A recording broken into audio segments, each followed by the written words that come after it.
Yaxshi va yangi o'zgarishlar sar yo'l bu o'zimizni ichki energiyamizni, quvvatimizni to'g'ri yo'naltirishimiz orqali o'z imkoniyatlarimizni ochamiz. Misol uchun kambag'allik ongidan chiqamiz. Bu joyda jertva holatidan chiqamiz. Alloh nima missiya, nima vazifa, qanaqa ish bilan, vazifa bilan yuborgan bo'lsa, misol uchun qalb kasbimizni o'shani topamiz va albatta masterlik darajasigacha chiqib, qobiliyatlarimizdan Alloh bergan hamma imkoniyatlarni ishga tushiramiz va bu yo'lda harakatdan to'xtamaymiz. Ongimizni o'zgartiramiz, hayotimiz avtomatik tarzda o'zgaradi shunda. Yaxshi hayotni, eng zo'r imkoniyatlarni yaratib ketaveramiz va albatta imkoniyatlar eshigi cheksiz ochilaveradi.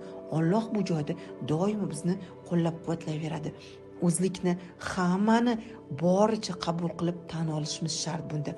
O'zimiz uchun qulay hayotni yaratib olamiz. Boylik, zo'r munosabatlar, albatta balansda, garmoniyada, muvozanatda bo'lsakkina ana o'shanda hayotimiz zo'r bo'ladi.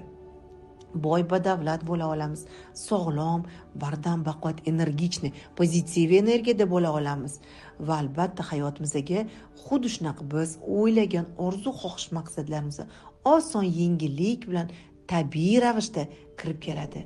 Shu oqimda davom etaveramiz.